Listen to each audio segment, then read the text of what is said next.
Mga kaibigan, mga kapatid, isang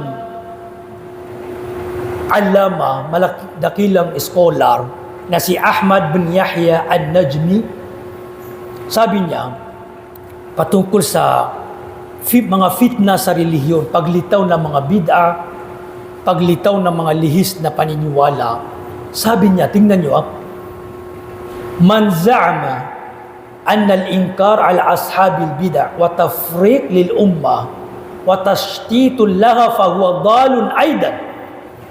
Anong aral? Kasi ngayon, tignan nyo may mga taong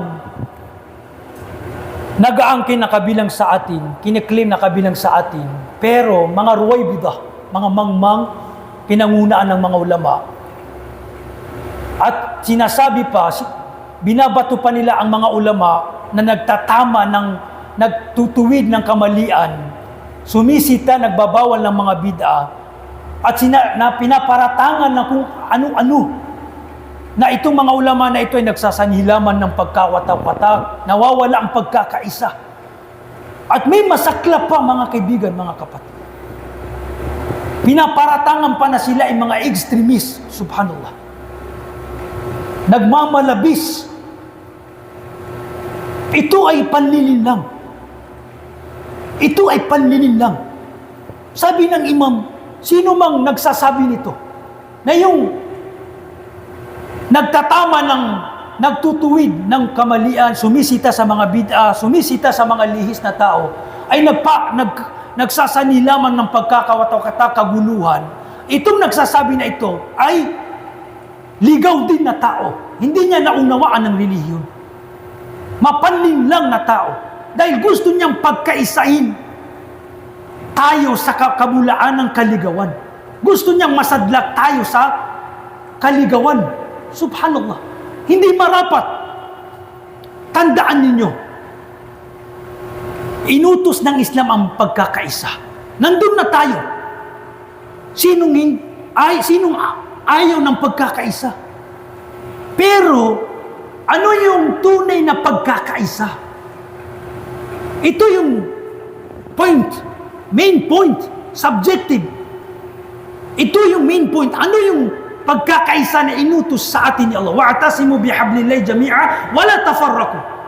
Magkaisa kayo sa lubid ni Allah. Ibig sabihin sa relihiyon, sa tunay na akida. At huwag kayong watak-watak magkakahiwalay dito. Ibig sabihin, mayroong tunay na pagkakaisa na inutos, hinabilin sa atin ni Allah at ng Rasulullah. Tunay na pagkakaisa, tayo ay magkaisa sa katotohanan, sa tunay na akida, sa sunna ng Rasulullah.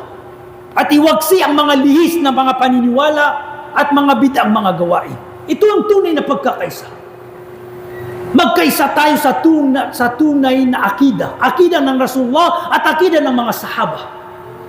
Ayaw natin ng pagkakawatak-watak. Ang nagsasanhi ng pagkakawatak-watak ay itong mga nangangaral ng mga lihis na paniniwala at mga bid'ang mga gawain.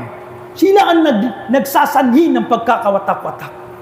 Inaanyahan natin sila na manumbalik sa Quran at Sunnah, panghawakan ang Quran at Sunnah para tayo ay magkaisa.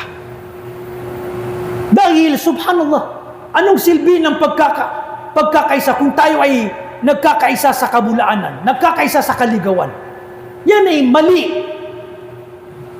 Hindi pwede maghalo ang katotohanan sa kabulaanan.